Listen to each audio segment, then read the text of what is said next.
Bleu Héros. François Nicolas, c'est l'Happy Hour. La nouvelle année, c'est le moment où l'on prend de bonnes résolutions qu'évidemment on va laisser tomber au bout de 15 jours, c'est bien connu. Il n'empêche, ça ne coûte rien d'en prendre et c'est ce que fait ce soir Céline Cara du trio Hérolté des non-essentiels. Tout à fait. En ces derniers jours de l'année, quoi de plus banal et de plus normal que de faire une petite rétrospective de nos bonnes résolutions prises il y a un an. Eh oui, c'est vrai. Bon, on va pas se mentir, on est souvent déçus. Déjà, des résolutions qui passent le cap de la Chandeleur en février, il y en a plus des masses. J'ai lancé un sondage sur Facebook, oui, parce que moi je m'appuie sur des sources fiables. Eh bien, une seule personne m'a affirmé avoir tenu sa résolution pendant toute l'année. Toutes les autres ont craqué avant, et bien avant même. Il y en a même qui ont abandonné le 2 janvier. Alors ça, c'était les buveurs de bière essentiellement. Ça tient jamais la distance, cette résolution d'arrêter la bière. Number one des échecs. Alors au début, en bonne française suspicieuse que je suis, celle-là, je me suis dit, celle-là, parce que oui, c'était une femme, celle-là, c'est une faillotte, elle ment. Elle veut faire la belle et se la raconter.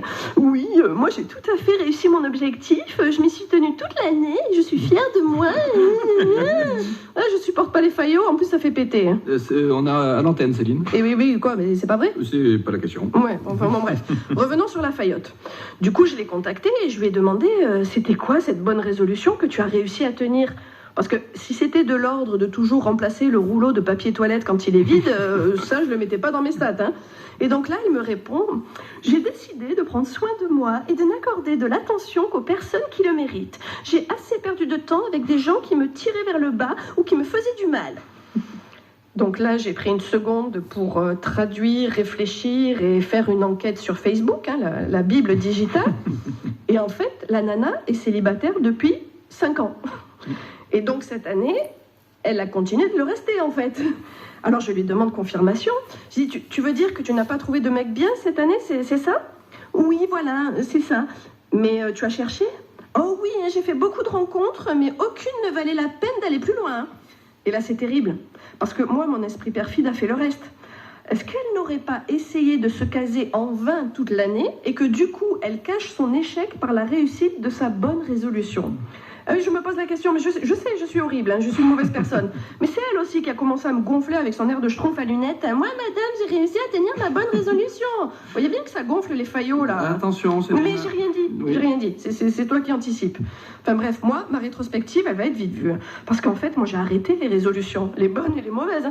Franchement, si c'est pas un truc pour se décevoir soi-même, ça, je vois pas ce que c'est. Et puis, au risque d'être pessimiste, chaque nouvelle année est potentiellement la dernière pour l'un d'entre nous. C'est gai ça comme chronique de fin d'année. Eh bien oui, non mais ce que je veux dire, c'est que ça devrait quand même suffire à nous faire prendre conscience qu'il faut arrêter de se mettre des objectifs sans cesse et de juste profiter de l'instant présent. On n'a qu'une vie. Alors rions, aimons, jouons et profitons de chaque instant. Donc moi, sur ce, je vous souhaite une excellente année à vous tous. Essayons d'être heureux chaque jour. Et ce sera déjà pas mal, croyez-moi. C'est donc la meilleure résolution, c'est de ne pas en prendre, comme ça on est tranquille. Les bonnes résolutions et le trio des non-essentiels à retrouver sur francebleu.fr et sur l'appli France Bleu.